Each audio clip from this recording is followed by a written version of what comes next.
Hello and welcome back, everybody. It is so good to be back. I know for those of you that are new here, it might have been a couple weeks and you haven't got a chance to meet each other yet, but my name is Jason J. Hamilton. I'm a certified financial planner and the admin of this group. And generally, every Sunday at 2 p.m. Pacific time, 5 p.m. Eastern time, I'm going to come in and we're going to do some sort of workshop or education or some talking points about retirement, because the whole goal of this group is to help you with retire with confidence. And in all honesty, there are some amazing folks in here. But sometimes if you ask a question, you might get 250 responses and it might be a little bit overwhelming. So what I try to do is just distill down the things that I'm seeing that are getting asked about a lot and try to make them real simple for you. And the name of my business is Keep It Simple Financial Planning, right? So it's a registered investment advisor. So that's what we're here to do. We're here to keep it simple so that you can retire with confidence. So I want to welcome you all here today. And if I haven't met you yet, hello, welcome. And we appreciate you being here and appreciate you watching today. So where I want to start today is for those of you who don't know, I did post in the comment there, but I was in Peru, right, for about 2 weeks. And in all honesty, Peru is probably one of the most amazing places I've been. I haven't been to a ton of places. I've been to Europe, I've been to China, I've been around the US, Mexico, things like that. But the energy and just the people, right, and the food and just the lifestyle, I just really enjoyed it there. And the best part for me was disconnecting with technology.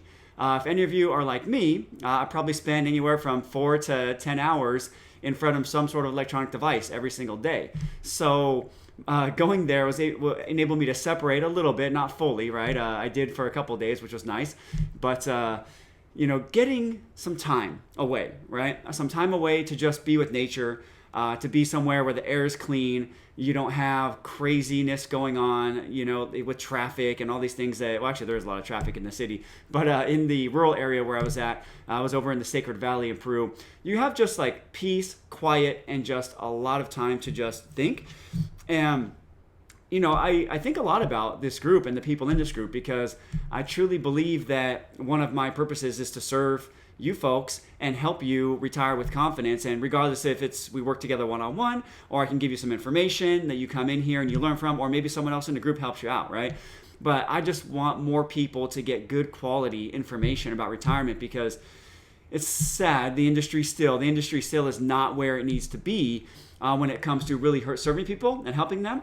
It's still a very sales-focused industry, and a lot of the conversations we see here in the group, it's pretty obvious, right? When you see all these different financial products that are being offered that you don't understand, that to me doesn't make a lot of sense. Like when I work with clients, we're going to create a comprehensive financial plan, and the reason why we would implement something, whether it's an investment of some type or maybe it's an insurance product of some type, there would be a lot of reasoning behind it, and you would definitely understand what you're getting and why. And the amount of people I see coming in here not having that tells me there's still a lot of big problems. So I'm doing what I can, from where I'm at, to bring you some good information so that you can really get good, avoid, getting taken advantage of. That's my whole goal, right? So for those of you that don't know why I do what I do, my parents were taken advantage of from a financial person calling themselves an advisor, but was really a salesperson.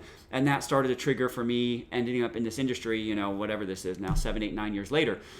So I want to help you avoid that. So just going in Peru and just spending some time thinking about the comments, thinking about you all in here, I see a lot of people that just have a lot of fear, and a lot of misunderstanding and a lot of lack of knowledge, just basic financial knowledge.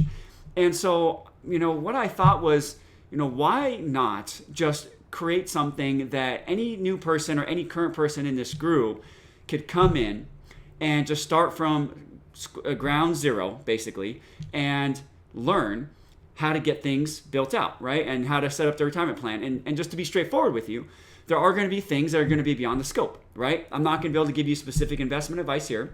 I'm not going to be able to tell you when the right time is to take things like Social Security or the right pension option. We're going to talk about these things, but there are going to be things that you need to get individual advice on.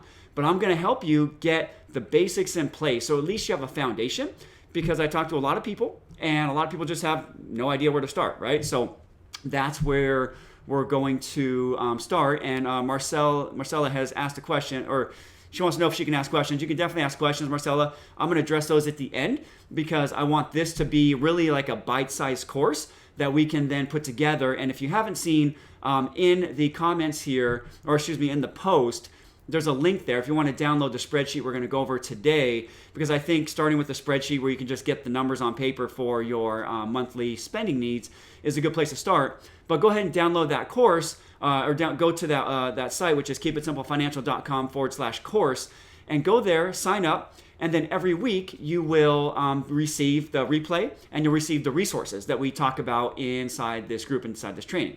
So I want to make this really valuable for you. I want to give you a good foundation. And this is going to be great whether you're 1 month away from retirement or even 5 or 6 years and you're really thinking about making sure you're on track, right? So we're just going to dive in today to that. If you have questions, put them in the comments. We will talk about that at the end.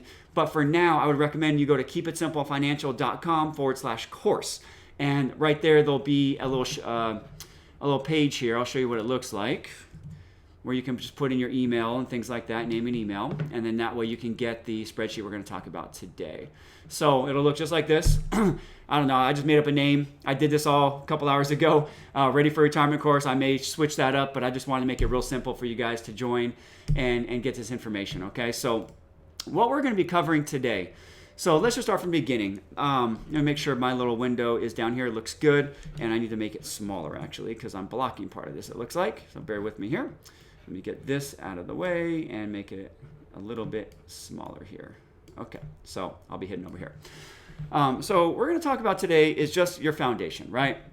Just getting started with planning for retirement, okay? And when there's a lot, honestly, there's a lot that goes into retirement to making sure that you're doing everything correctly. But everybody needs to know what their expenses are going to be once they no longer are working, right? So this is something I think is really important, and you want to track this actually before. So ideally, you're tracking this for a couple years before you go to retire. Most people don't, so if you're not, don't feel bad at all. But you need to know this number, right? So this is one of the key numbers that I ask for when I'm working with clients. So I created the spreadsheet for you, and it's basically just a monthly budget spreadsheet, real simple, real straightforward to the point, and it's going to have everything you need on here. If you want to edit it, okay, this will be in the email instructions, but if you want to edit it, you'll just go File, and you'll go Make a Copy, and then you'll just say OK, and it'll bring up another copy of it here, and then you'll be able to edit this. I need to keep this particular copy the way it is so that you guys don't make it all crazy with your individual expenses. So really, guys, I'm going to make this so simple for you. So some things I recommend that you have ready before we get started here. Actually, let me take this off as well, sorry. You have ready before we get started here, or you want to get your most recent pay stub. Okay, so that's going to be really important for you, most recent pay stub. And you probably want to gather the most recent copy of all of your fixed expenses, for example. So all your utility statements, right? Your mortgage statements, your tax statements for your home, everything like that. Ideally, you're going to sit down and maybe pull up your most recent credit card statement if you use a credit card to track all your expenses, or your debit card statement if you use that. You want to pull all that stuff out for at least the last 30 days, maybe up to 90 days. And let's get everything together all in one place and start getting organized so that we can have what we need to be ready to fill out the sheet. So if you're watching this not live, then I recommend you pause this video right now and then go ahead and gather those things so that you're ready. If you're watching this live, let's just, we'll just go along today together, and then this video will be here for you so that you can go back and do it after today's workshop. So guys, I made this as simple as we can possibly make it. We're going to have our different sources here for income and then the different expense categories that we have lined out here. Again, you can make this suitable to your needs by making a copy and changing up whatever you need to change. So we're going to start here with income sources. Then we're going to have things like savings, expenses down below, like housing, food, transportation, health, personal, financial, and if you have any debts of any sort. So all of this will be filled out here, okay? And just a heads up, if you were one of the early people to download the spreadsheet, I did have to update it to make it editable. So you may have to go back in and re-download it again at keepitsimplefinancial.com/course. But if you already have it, you might be able to refresh it. Hopefully it's fixed, but if you're one of the early people to download, you may need to fix that. Okay, so simple, guys. All we're going to do here is we're going to start with our employment income, right? So let's say you make $5,000 a month, for example. You're going to put that in there, okay? So as we go along here, you're going to see things like income go down here to this little box down here on the bottom of the spreadsheet and get added up. So, maybe you work a side job and you make another $1,000 there, right? Things like that. So that's going to add up and that's going to come down here for you and keep track. If you have, real estate income, things like that, maybe you have rental properties. If you have other investments, things like that, you can add that here and then just put a box for others. So any sources of income, you want to put all your income sources right here to make it very simple. If you're currently saving, you can put this in here.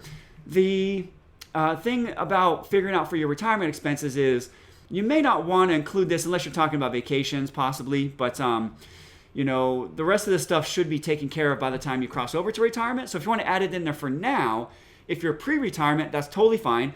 But to get your retirement expenses, you probably don't want to include savings, right? So you might want to remove that before you do that. But most people here are pre-retirement, so that's why I added it there, okay? So then from here, you can go in and just add things like your mortgage. So let's say your mortgage is $1,000.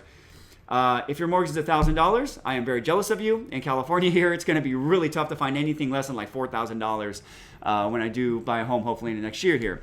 But anyways, a lot of people, I know you guys live in the Midwest or somewhere that's a little lower cost, so we'll use that number. And then, by the way, this is a monthly budget worksheet, so we're just going to use the monthly cost. So if your insurance is $1,200 a year, then just put $100 a month there. Here's where you take out your utility statement, put in $150 for that there. If it's about $150, which is pretty average. And again, as you can see, this is all going to be tracked down here. So you're going to have your income minus expenses, and this will tell you exactly what your expenses are going to be, and if there's anything left over for savings and things like that. So throw in your internet. I know some of you maybe pay $15 because you got that good internet. Average is probably $60. If you still have cable, put that in there. I haven't had cable for about 5 years. I think one of the best expenses to get rid of in retirement is cable. One, because if you're just sitting around watching TV all day, you are not really maximizing your retirement, right? You should be out and about doing things. But things like Netflix, Hulu, whatever it may be, you want to throw those in this box. So let's say you have Netflix and it's $15. Cell phones, again, probably a big expense. Let's put in $200 for that. And then again, if you have other housing expenses like property taxes, you can add that in this box. So let's say that is, $60 a month average. Okay, so pretty simple, right? Pretty simple. So hopefully this is all making sense so far. And then these categories, okay, so food. Food is a category that I think most people are going to underestimate. Okay, so you really want to pay attention here to what you're spending on food, because generally food costs go up after retirement, because most of you aren't on the same schedule where you're home every night after a long day of work at 6 o'clock. You might want to spend a lot more money eating out. So, having your food expenses tracked so you can be aware of this is really important, because very, very easily can you get to be spending an extra $1,000 a month on eating out. I mean, really, it's really not that hard to do, and that could really blow up a retirement budget, right? So these are things that you really want to be tracking before retirement. So let's say on groceries, you're spending, $600 a month. Let's just use that for an example, okay? Household supplies, maybe $50 a month. So that'll be things like your, laundry detergent, cleaning supplies, whatever it may be. Okay, these meals out, okay, for your first round, okay, for your first round of filling this out, I would actually leave out the meals out for now, because I want you just to figure out what your baseline, your baseline budget is. If you know for sure you're going to eat out a certain amount per month, then you can put that in there. But for now, let's just leave these extra things out, because eating out to me is a flexible category, whereas groceries, for example, are not as flexible. You're kind of going to need the same amount of groceries every month, and same with these bills here, right? These are all pretty much fixed. So meals out is something you can adjust if your retirement expenses were a little higher than is reasonable for what you need to make sure you don't run out of money, basically, okay? So we'll leave that out for now. Okay, and then we're going to go to transportation. So again, these are things that might change, along the way. But, if you use Uber or Lyft, if you obviously use gas for your car, most people, unless you have an electric car, but you can put that in here. So let's just say, you have $150 a month here in gas. You have to pay for parking or tolls. Maintenance is still going to come up. So let's say you do 4 oil changes a year at $30 a pop. That's about $10 a month you need to put aside for that. And then car insurance, again, this is going to be, your number is going to be a little different than anyone else's, but let's just put in $100 for car insurance. And then there's a spot here for any additional transportation expenses if needed, okay? All right, our next section here is probably one of the most, you could say, irritating categories, which is healthcare, right? I know a lot of folks here want to retire early, but their number one pain, this number one annoyance is healthcare. And it's the cost of healthcare that's probably keeping you from retirement, or maybe you don't understand how to time your income so that you can lower your income and get a subsidy. And that's something we can help you with. But health insurance, medicines, things like that are going to go in here. So, you can use a number like 400, I guess, whatever your number is going to be. Again, this is individual. But once you hit Medicare, you're probably going to spend in the neighborhood of $400. Not $400 on Medicare, but on health insurance per person, it's usually about $400 to $600 pre-retirement, or even when you have a group plan. That's generally what it is, but again, you can make up your number. If you take medicines, go ahead and put those in this category here. And then this next category, we have some personal items in here, so things like clothing. I don't know what you spend. If you're a guy, you probably spend less than $100 a month. If you're a woman, you probably spend more. Whatever. Let's just put $100 in a month in here for us for now. Laundry, again, if you have your laundry done at one of the shops, you can put that in there. Or if you have to pay for laundry where you're at, you can put that in there. If you donate, right? So if you tithe, if you give to nonprofit organizations, if you give to whoever, you can put that in here. So let's just say, $300 in there, for example. And then entertainment, again, entertainment is going to be a big, flexible category for most people. So again, for a retirement budget, I would hold off on it until you get the baseline. And then once you get the baseline, then go ahead and add that back in, because that's a variable expense that you could control, right? Okay. And then other personal and family expenses like beauty care, whatever, for all you that like to keep up on your beauty, again, we will put $100 for that, okay? And then something to consider is post-retirement. Yeah, you might have some federal tax, you might have some state tax, but you're not going to have Social Security taxes, right? Social Security, Medicare taxes, once you retire, you're not going to have to worry about paying that. If you have other fees, things like that you want to put that there. If you have school costs, whatever. You can make up whatever you want to put there. I just made up some categories. And then if you still have any debts, you definitely want to put your debts down here in this category, okay? So that's pretty much a good way to get started. And in this case, our retirement budget would be about $33.95, okay? So that's our foundation for basically like our basic spending needs, right? So we would know here that we would need to have to replace about $33.95 per month in basic expenses before we pay taxes and things like that. So hopefully this was helpful for you, and we made this simple. So if you're watching this at a later time, not watching this live, I'm going to cut the video here, and we'll wrap up for now and be ready for the next lesson coming soon. Okay? For those of you that are watching live, if you have any questions, I'm happy to answer questions, and we will jump into that. So what questions do you have about anything we talked about today here? Okay. So I'm going to add the link to the spreadsheet here in the comments. So if you couldn't get the spreadsheet to work, go ahead and download it. I had to upload it, and then if you're downloading this at a later time, it should work no problem. So hopefully this works, okay? So let's talk about some questions here. Marcella has a good question. All right, so hopefully I'm saying that right. Marcella. So you couldn't get the link to work, so download from the link I put in the comments there. So what is the difference between a rollover once a year and a transfer to transfer as many as you want once a year? So I think I understand what you mean. So if you're talking about a rollover, you're probably talking about a rollover from a 401k to an IRA, right? So let's say you leave work and you want to take your retirement accounts out of your 401k plan or 403b or 457 or whatever you have it at work, and you want to roll that, or maybe even a pension plan, but you want to roll that to an IRA. So you would be able to roll that over, really once you left, right? So that'd be once a year at that point. and then a transfer to transfer. What I'm guessing is you're talking about from IRA to IRA. So you can move your IRA, like if you want to move from one fund company, like if you're using, I don't know, Vanguard, for example, you want to move to Fidelity, or from Fidelity to Schwab, from Schwab to T. Rowe Price.